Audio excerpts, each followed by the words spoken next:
Ayaw ko maging kayo. Paglaki ko, hindi naman kabigatan ang trabaho nyo. Baka... Oh, anak.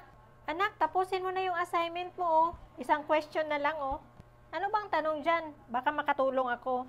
Ang tanong kung sino ba ang gusto mo. Ang maging paglaki. Ang iyong mama o iyong papa?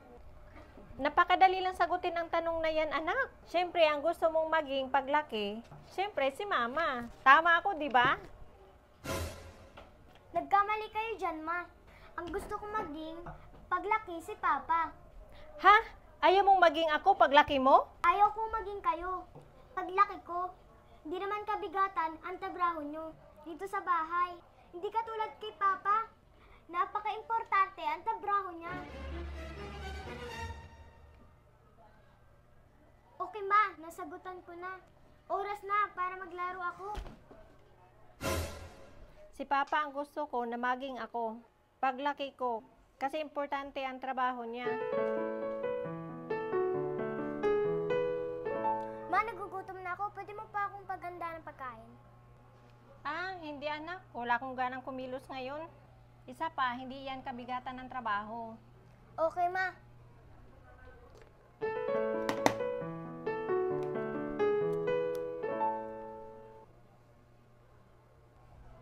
Ma, nagkalat ako sa kusina. Pwede mo ba akong tulungan maglinis? Sorry anak, wala akong gana sa paglilinis ngayon. Isa pa, hindi naman yan mabigat na gawain.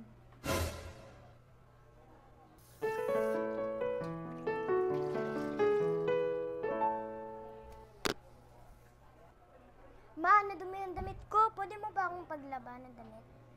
Sorry anak, tinatamad talaga akong kumikilos ngayon. Isa pa, hindi naman yan kabigatan na trabaho.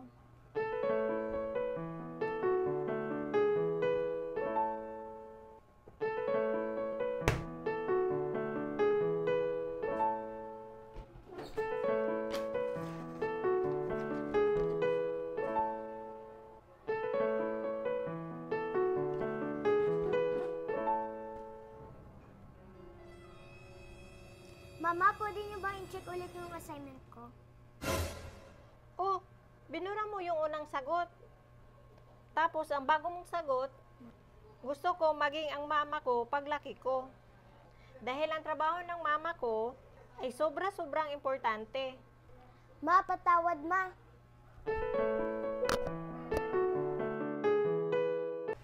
Miss, 75 pesos. Pa-charge na lang po sa credit account ko. Pangalan ko po dyan, Rian de la Cruz. Zero na ang credit limit mo dito. Rian, ano ba yan? Pwede ba pakibilisan mo naman dyan? Yeah, can you hurry up? Oo nga, humahaba na yung pila oh. Pero ibabalik ko na lang itong pagkain. Ma'am, ito na po yung pananghalian nyo. Ha? Pananghalian? Paano nangyari? Ubos na yung pondo ko dyan. Miss, wag mo nang alalahanin yung pambayad dyan. Binayaran ko na yan. Maraming salamat. Ma, nandito na ako galing sa school. Ma, kamusta? Okay ka lang ba? Okay lang ako anak. At patawad.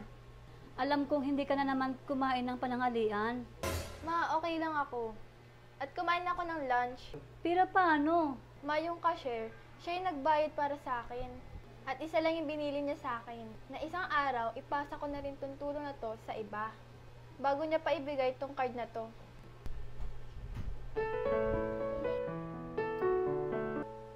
Grabe, nagugutom na ako. Miss, ito na pala yung pananghalian mo. Ako na ang nagbayad niyan.